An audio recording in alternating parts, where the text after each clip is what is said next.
Why I'd never vote for Hillary Clinton. I'm just reading a book on existential humanistic therapy to kind of get some ideas of how we can get America on the right path again. And it has all the reasons why I'd never vote for Hillary Clinton.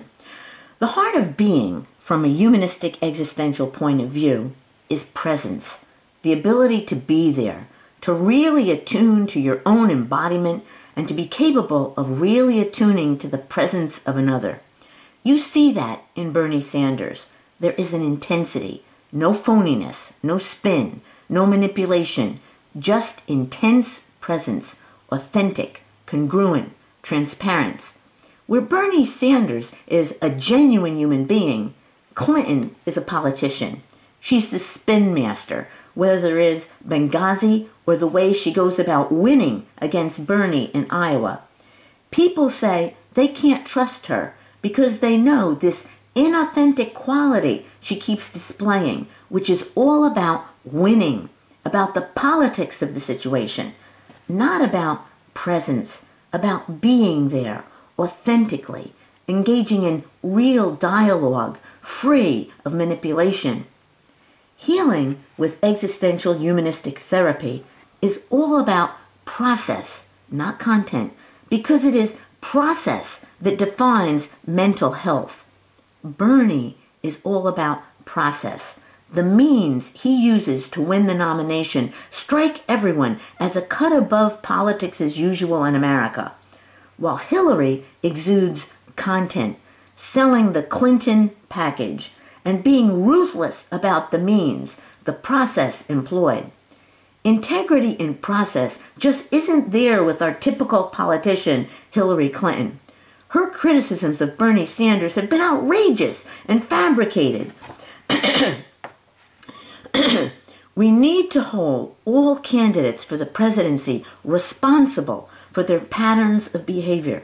And we need to ask ourselves, who exemplifies the integrity, congruence, integration, presence that are the hallmarks of the moral leader America so badly needs after Bush, Cheney, Obama? How Hillary Clinton engages in winning the presidency is an indication of how she engages her life, of who she is. The way Hillary Clinton and Bernie Sanders look at themselves and their world is very different. The election gives us insight into how Clinton, in contrast to Bernie, will function as a world leader. Clinton will do everything to win. Bernie will not be the end justifies the means president that marked America's moral decline in the secretive policies of the sociopath Dick Cheney that gave us such an over-the-top program like U.S. government gang stalking, the American Stasi. All of the spin that comes out of Hillary Clinton for president campaign is not as informative as the way she has run her campaign, spending long periods of time refusing to talk to the press, going after her rival with charges she patently knows are false. This is the Hillary Clinton I will never vote for. I want my country to exude a high moral ground, and only a candidate consumed with process, who puts means above ends, will take us there. There is a difference between people who are in their lives and people who report on their lives.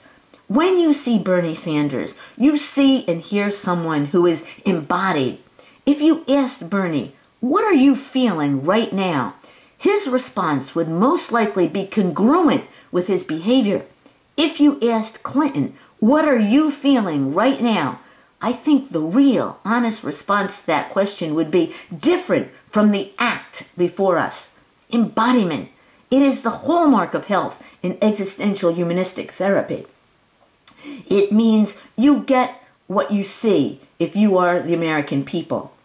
A person who doesn't give interviews for long periods doesn't want you to see who she is. I don't want that person for my president. With Clinton, there is a part of herself she allows to emerge and a part she keeps hidden. I don't see that with Bernie Sanders. I don't see inner conflict in Bernie. With Bernie, what we see is he will be as president. There will be no hidden part cells that might emerge during his presidency.